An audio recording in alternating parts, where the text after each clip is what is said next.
Hello, everybody. Buddy would like to hear a story. Would you like to hear one too? Today it's about Petey is injured while playing baseball. After baseball practice, Petey talked with Coach Lindsay, asking if he could have number 7 on his ball shirt. And then he and his mom, Nikki, loaded the ball bag into the little blue car and headed for home, where he found his dad was back from his business trip. Petey ran into the kitchen yelling, "Dad, Dad!" Petey's dad was standing in the kitchen and scooped Petey up in his arms and gave him a big hug. Petey wasn't a baby because he was 6 and almost 7, but he still loved it when Dad picked him up. After lots of hugs, Dad put Petey down and then gave Nikki a big hug. Then Dad said, "How about the 3 of us go out for dinner?" So the 3 of them climbed into the black Bronco too, and off they went. When they got back home, Petey got on his PJs, brushed his teeth, then popped into bed. Petey was so excited because tonight both Mom and Dad would read a story and say nighttime prayers together. But Mom and Dad both were so tired after a long day, and instead of reading, they all 3 listened to a faith-based story on the channel, Want to Hear a Story with Grammy. The story was about a bully, and when it ended, the 3 of them discussed what a bully is and how not to be a bully, and what to do if you're dealing with a bully. Petey didn't tell Mom or Dad, but this story really helped him a lot because it just so happened that he was dealing with a bully. After a good night's rest, Petey woke up, jumped out of bed, and ran downstairs in his PJs. Mom and Dad both said good morning at the same time. Then Mom said, "I'm making waffles for breakfast because you weren't able to eat them Thursday morning when your stomach was hurting." "Why was your stomach hurting, Petey?" asked Dad.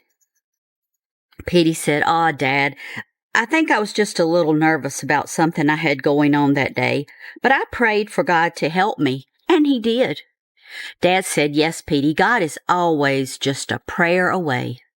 The 3 of them enjoyed the waffles, and then Petey said, "Dad, I'm going to change into my ball clothes. Then will you go throw with me?" Dad said, "Oh, Petey, I thought now that you're on a ball team, you would not want to practice with me anymore. I'm so glad you still want to." So that's what they did. After throwing for quite some time, Dad was throwing a high ball to Petey. The ball was so high Petey could hardly see it. Petey looked up, held his glove ready for the ball, but instead, the ball hit Petey right in the face. Oh no, it was very close to his eye. Dad ran yelling, "Petey, Petey, are you okay?" Petey didn't want to be a baby, but he couldn't stop the tears. It hurt really bad. Dad scooped Petey up, ran with him in his arms into the house, yelling, "Nikki, Nikki, where are you? It's an emergency. I need you right away." Nikki, Petey's mom, came running into the den where Petey was now laying on the sofa. "Dad," said Nikki, "check him out quickly. I will get ice." Nikki was a nurse, so she checked him carefully and said, "We need to apply the ice and take him to the ER right away. I would feel better if a doctor looked at this to be on the safe side." With the ice on Petey's face, Mom and Dad both said a quick prayer, and once again Dad scooped up Petey and headed for the black Bronco too. Mom sat with Petey in the back so she could keep the ice on his face while Dad drove to the ER. Once at the ER, Petey was evaluated by the doctor. The doctor told Petey's mom how to take care of him and gave Petey a note saying he could not play ball for 1 week.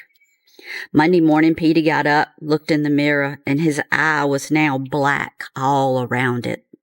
He got ready for school, went downstairs where Mom was preparing breakfast.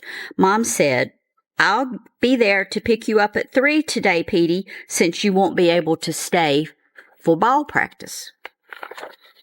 Petey was slowly turning his eggs over in his plate, and then in a very respectful voice, he said, "Mom, I know I can't play ball, but if I promise to just watch, can I stay for practice, please?"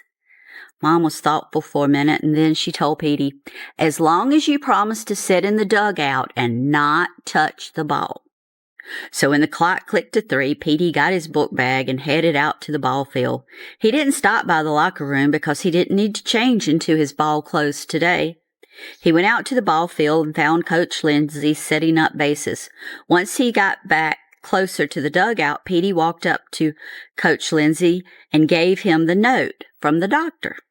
Coach Lindsay read the note and then looked at Petey's eye. "Your eye looks really bad," said Coach Lindsay. "Yeah," said Petey. "It happened while my dad and I were throwing balls Saturday. I still wanted to stay for practice to learn by watching and listening." "I'm glad you feel like staying, Petey, and it is very smart of you to stay, even if you can't play, because you can learn a lot by watching and listening." Coach Lindsay put the note in his pocket, then continued getting everything ready for practice. Petey watched as the guys practiced, and he wanted to play so bad. But he didn't. He did exactly what he promised Mom he would do. He sat in the dugout watching and listening to the instructions by Coach Lindsay. Once, when Hermie was getting his bat, he looked over at the dugout where Petey sat, and he said in a low voice where Coach Lindsay couldn't hear, "This is where you belong, sitting in timeout." Petey said nothing, but looked Hermie right in the eyes. When practice was over, Coach Lindsay once again, as he did at the ends of each practice, said, "Be smart." Petey picked up his book bag, headed to find the little blue car so he and Mom could get home and Petey could start his chores and do his homework. He found Mom talking with Deborah, Freddie's mom, so he waited patiently for her to end her conversation. Patience, thought Petey. I really had to use a lot of patience today. Once Deborah and Freddie drove away, Mom said, "Petey, I'm ready now. Thanks for being patient. Let's head home." "I'm ready," Mom said Petey. "But do you see that guy sitting over there under the tree?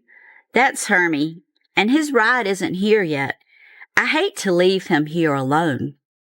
Mom looked over and saw Hermie sitting on the ground with his back to the tree and said to Petey, "Why don't you walk over and ask Hermie if he needs a ride?" Petey thought, "Oh boy, I'd rather not, but then WWJD. Do you know what that stands for? Well, that's what came to mind to Petey. It means, what would Jesus do? So when Petey thought of that, he slowly walked over to Hermie. As Petey approached, the first thing Hermie said was, "What do you want?" Petey took a deep breath, and with all the courage he had, he said, "Do you want a ride?" Hermie looked at Petey with a confused look, but said nothing. Petey continued, "If you want a ride, Hermie, my mom would be glad to give you a ride." Hermie still said nothing, but he followed Petey to his little blue car. Hermie, in his politest voice to Nicky, said, "Hello, Miss Early. I am Hermie. Thank you for offering me a ride." "Hello, Hermie," said Nicky. "If you will give me your mom's cell number, I'll call to get permission." So Nicky spoke with Wanda, Hermie's mom, and with Wanda's permission, they all piled into the little blue car. Tonight, instead of a story, Petey's mom read from the Bible. The Bible verse she read was from Colossians chapter 3, verses 12 and 13, and it said, "Clothe yourselves with compassion, kindness, humility, gentleness, and patience. Bear with each other and forgive whatever grievance you may have against one another. Forgive as the Lord forgave you." Mom and Petey then said their bedtime prayers, and Mom went out telling Petey, "Sweet dreams." Petey lay there thinking about his day. Before he drifted off to sleep, he wondered if Hermie would start being nice to him now that he gave him a ride. And with that, Petey was fast asleep. All right, I hope you enjoyed the story. I think Buddy did. Buddy, did you enjoy the story? Yay, I'm so glad you did. I hope if you haven't heard the other Petey stories, you'll go to the Petey Series where you'll find all of the stories about Petey. Thanks for listening. I hope to see you again soon. Remember, Kai and Grammy love you, and God loves you. Toodles for now.